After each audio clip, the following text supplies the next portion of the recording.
What's your rock bottom has a basement story? And how did you recover?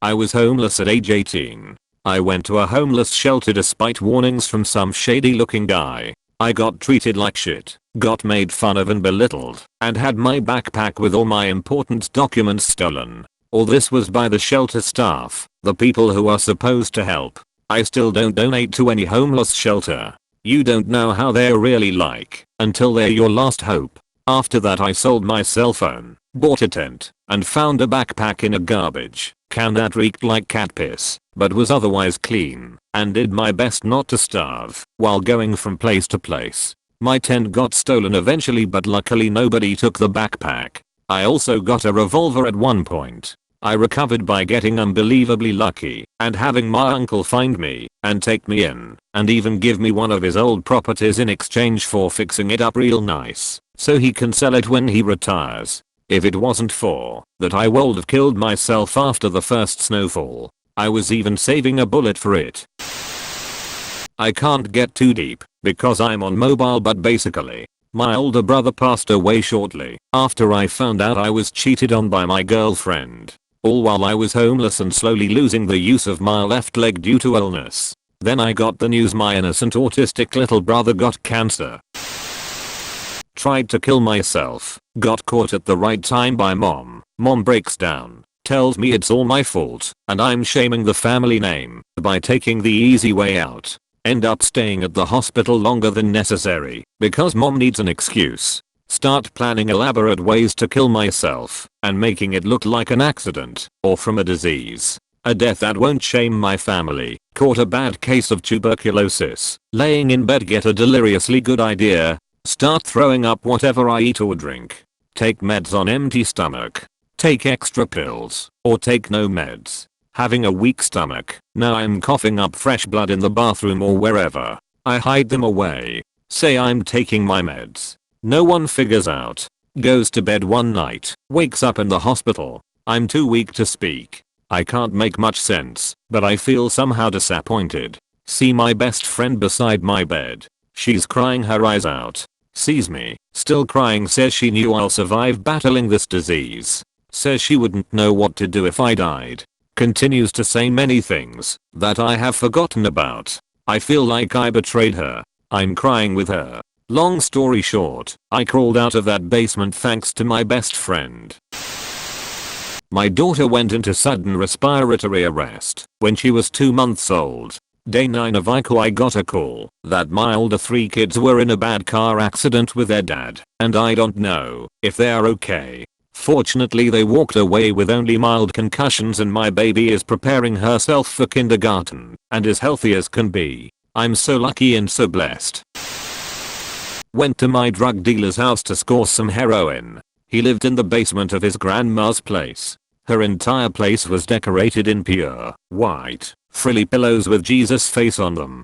I hadn't shit in like 3 days, and while we are waiting for his guys to arrive, we smoked a cigarette, which loosened up my bowels nicely. I took a poo in his grandma's bathroom, and in my borderline withdrawal stupor, I didn't realize that the toilet hadn't flushed completely. Flash forward a half hour to when the dope arrives, and we both get higher than God's left nut. I always smoked my heroin off tin foil and it always made me puke. So, I stumble my way back up to the Lutheran toilet and yak my brains out. I go to flush and it's clogged. But I'm gawked to high heaven, so I figure, if I just flush again, it'll go down, right? No, not right. Anyway, I flushed like 3 extra times, and then it all came right back up.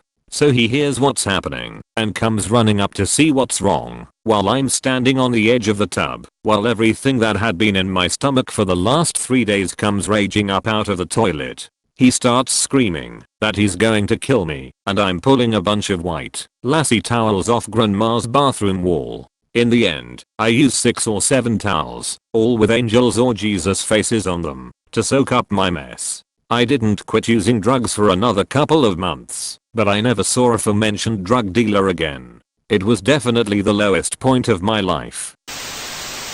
Was sick of my job, and one of the few redeeming features, my closest work colleague who worked for me in a team of 2, left, for entirely unrelated reasons to me. We are still friends. After a long time just feeling very alone, split up with my long-term ex, who owned the house we both paid towards. Moved out. Moved into the only flat I could afford in a quiet street, where nobody would really know if I was coming and going or not. Literal assets to my name at that point. A car, a handful of personal possessions. Took out a loan to buy the most basic furniture, appliances. Kept everything extremely basic, hoping to move on as soon as possible. I'm absolute introvert, no friends. I perform the bare minimum for family to stop them moaning, but otherwise keep away from them all. Can easily go a year without seeing anyone outside of work. Don't even know the neighbors' names, but they complained several times when I first moved in about all kinds of petty nonsense. Turned out that after bills and things, I had a pittance of money each month to do anything with, and nothing approaching a luxury. Minimal shopping for food, clothes, etc. for months on end.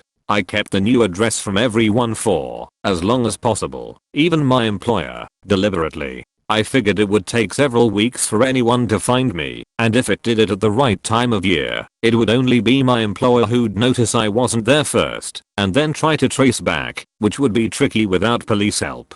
Started writing something to explain it all, and at the bottom of the page one had a set of boxes for all the people I wanted to say something to. After a few months of trying to finish it, there was still nothing in any of the boxes. It was a small list of names of people who might notice and might be sad, but nothing in particular to say to them. Deliberately started spending time with those people, in case it was the last, and even found myself leaving them on, not quite a speech, but saying something they'd be likely to remember if they didn't see me again afterwards, but worded so it wasn't seeming unusual at the time, which worked, by the way. Nobody has ever suspected. A year later, still there, not quite as rock bottom as I was then, but not much better. Made a set of deadlines for, if it's not improved by then, for when I'd finish paying certain things off, having some spare money, etc. Had a couple of little free or really cheap holidays with some of the people on the list. Again, always thinking in case that's the last time,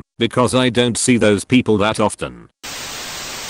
Girlfriend cheated on me. My uncle died in a house fire on Christmas. My cousin was shot 30 sometimes because he was in a psychosis and tried to take a car. Watched my grandpa slowly wither away from a rare cancer in his abdomen. Failed all 5 classes that college semester. Tried to end my life, but couldn't figure out how I'd do it, so said ex that cheated on me called the police. So I got charged for having alcohol. It's pretty stupid compared to the rest, but when I was in middle school I really struggled with my self-image/worth. I was majorly depressed, and my escape was playing Call of Duty. I ended up befriending a kid who was in high school and he protected me from all of the older guys who'd call me a squeaker. Then one night my Xbox friend told me that he was going to get rid of his Xbox because it cost his family too much. I cried for a good hour because he was practically the only thing I had going for me. I went to my parents upset and told them that I was struggling and was depressed and got told stop being a bitch. This is where I found the door to rock bottom's basement. I went back upstairs and was ready to kill myself. Drastic for a young kid I know, but decided to check Xbox one last time to see if my friend was on. Luckily he was. I log in and he tells me he's going to get a job so he can pay for the Xbox Live subscription and we can keep playing. I remember sitting in my bedroom at 2 AM, trying to make myself start the 10-page research paper due the next day, and just feeling like life was impossible. I remember looking around the room for something to hang myself with. This was while I was on antidepressants. Somehow, I managed to not kill myself, but instead stumble into my roommate's room, wake him up, and ask for help. I then lost control, and started wailing and crying. I ended up failing one of my classes, and almost failing another. After that, everything changed. I learned how to take care of my mental and emotional health, and never got to that point again.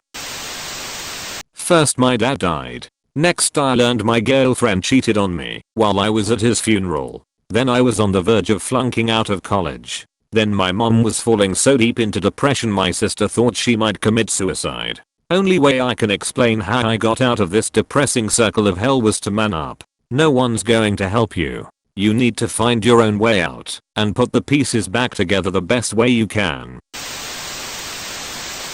If you enjoyed the video, please like and subscribe.